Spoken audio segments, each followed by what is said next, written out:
Hola, ¿qué tal? ¿Cómo están? Buenos días. Me da mucho gusto estar con ustedes. En esta ocasión estaremos hablando sobre la importancia de una buena redacción para su presentación profesional y académica. Cuando hablamos de comunicación, prácticamente estamos hablando de dos situaciones muy importantes. Por un lado es la comunicación verbal y por otro lado es la comunicación no verbal. Dentro de la comunicación verbal se pueden hacer dos características diferentes. La primera, lo que es la comunicación escrita, y la segunda, lo que es la comunicación oral. Obviamente, estas dos van empatadas dentro de un lenguaje, dentro de una lengua. Ahora, imagínense ustedes este mundo, el mundo actual, sin medios de comunicación.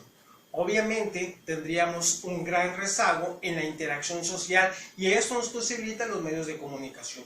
Cuando hablamos de redacción, prácticamente estamos hablando lo que es, por un lado, la semántica, lo que es la sintaxis, pero también un medio que nos hace a nosotros acercarnos con los demás. Cuando hablamos de redacción, pues prácticamente estamos hablando de la comunicación escrita, que tiene que ver la cuestión semántica, que es el significado, y por otro lado tiene que ver con la sintaxis, con la cuestión formal de la escritura, lo que son las reglas gramaticales. ¿Por qué razón? Porque obviamente dentro de la comunicación va un esquema o un proceso comunicativo en el que hay un emisor, hay un receptor y hay un mensaje. Y ese mensaje debe de ser codificado, es decir, tiene que ser, y esa codificación debe de ser o debe de permanecer enlazado o conectado con los demás. Es decir, que se dé ese entendimiento para que se pueda producir la comunicación.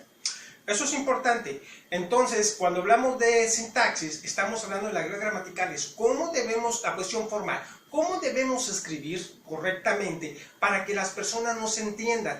Cuando hablamos, cuando nos expresamos no solamente lo que queremos decir, lo que queremos expresar, pero también van implícitamente sentimientos y emociones.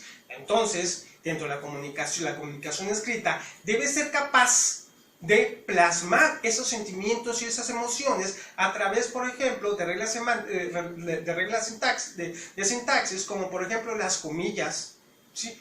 el punto y coma, ¿sí? el punto y aparte, el punto y seguido, etc. De ahí la importancia de la sintaxis. Por otro lado, que tiene que ver también con la cuestión de la significación. Entonces, es muy importante el saber utilizar correctamente la redacción para expresarnos correctamente, adecuadamente y prudentemente en un medio competitivo como el que existe en la actualidad. No debemos olvidar que vivimos en una era de la información. Muchas gracias.